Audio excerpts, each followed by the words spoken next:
नमस्कार दोस्तों, मैं हूं राजधानी कोचिंग सेंटर अशोक राजपथ पटना से आपका मित्र और सहयोगी Shailendra. Bihar civil court clerk की जो परीक्षा हो रही है उसका जो आप मॉक टेस्ट दे रहे हैं उसका जो हिंदी का पार्ट ऑब्जेक्टिव है उसका सॉल्यूशन लेकर मैं आपके सामने आया हूं। आप मिलाकर संतुष्ट हो लेंगे कि आपके उत्तर ठीक हैं।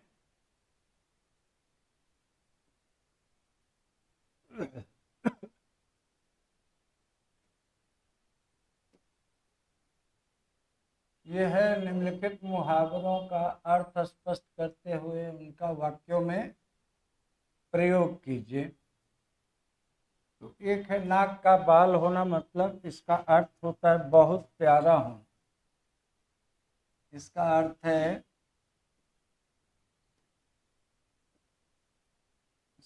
है बहुत प्यारा होना।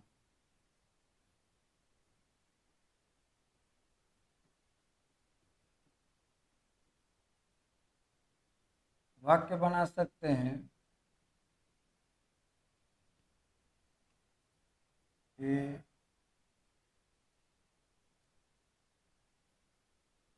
आजकल के अधिकारी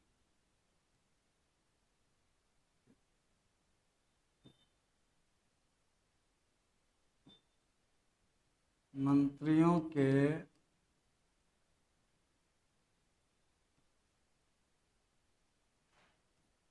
नाक के बाल होना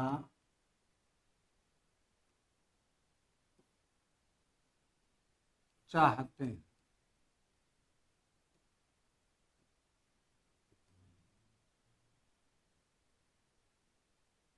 सिर पर सवार होना का अर्थ है पीछा न छोड़ना।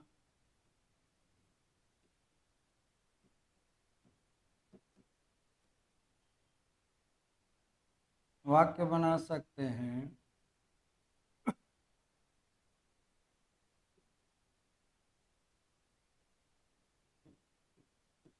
मैंने उससे अगले महीने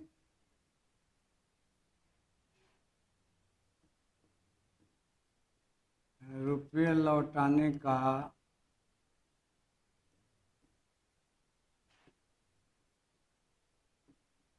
वादा किया था, किंतु वह कल से ही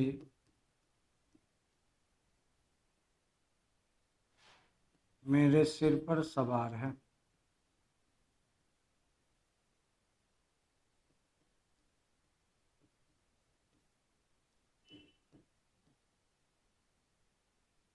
नेक्स्ट,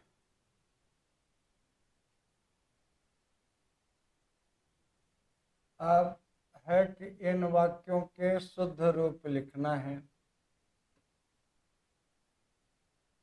तो हमारे शिक्षक प्रश्न पूछते हैं, प्रश्न पूछा नहीं जाता है, किया जाता है। तो इसका शुद्ध रूप होगा हमारे शिक्षक प्रश्न करते हैं।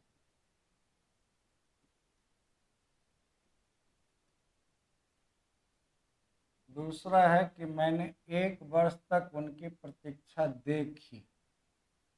प्रतीक्षा देखी नहीं जाती है, की जाती है। तो मैंने 1 वर्ष तक उनकी प्रतीक्षा की। देखी की जगह की कर देंगे और पूर्ण विराम डाल देंगे तो वाक्य सही हो जाएगा। अब नेक्स्ट है इन शब्द समूहों के लिए एक शब्द लिखो। तो जो बाएं हाथ से सधा हुआ हो उसके लिए एक शब्द है सव्यसाची।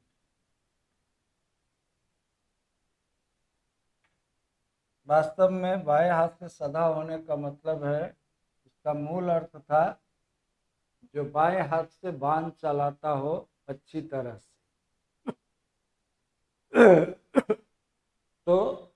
उसी का विस्तार हुआ कि जो बाएं हाथ से सधा हुआ हो, बाएं हाथ से काम करना जानता हो, उसे सब्यसाची कहेंगे।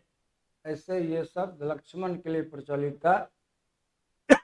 वो बाएं हाथ से बांध चलाते थे। जहाँ खाना मुफ्त मिलता है उस स्थान को कहते हैं सदाव्रत।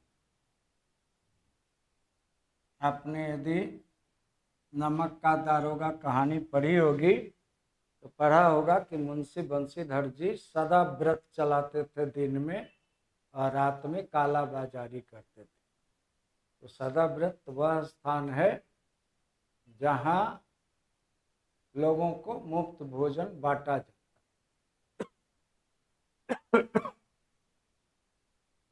और जहाँ मुफ्त में औषधि मिलती है उसको कहते हैं दातव्य औषधालय।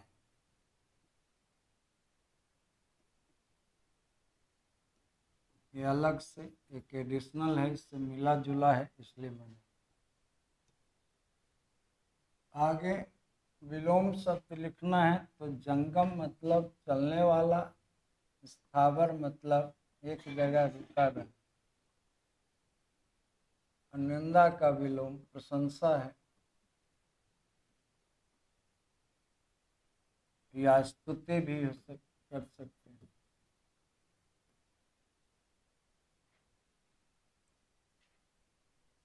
नेक्स्ट तो होगा नहीं। हाँ, शेर सिंह का पर्यायवाची है, इसको शार्दुल भी कहते हैं और भी ना। खग चिड़िया का पर्यायवाची है,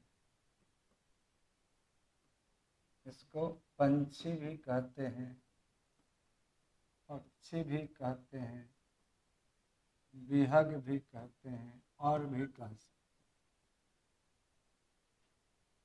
ये थे आपके प्रश्न। अब यहाँ मुझे आशा है कि आपको सॉल्यूशन मिल गया होगा, आपने मिलाकर देख लिया होगा। फिर नेक्स्ट टेस्ट जब आएगा तो उस पर बात करेंगे।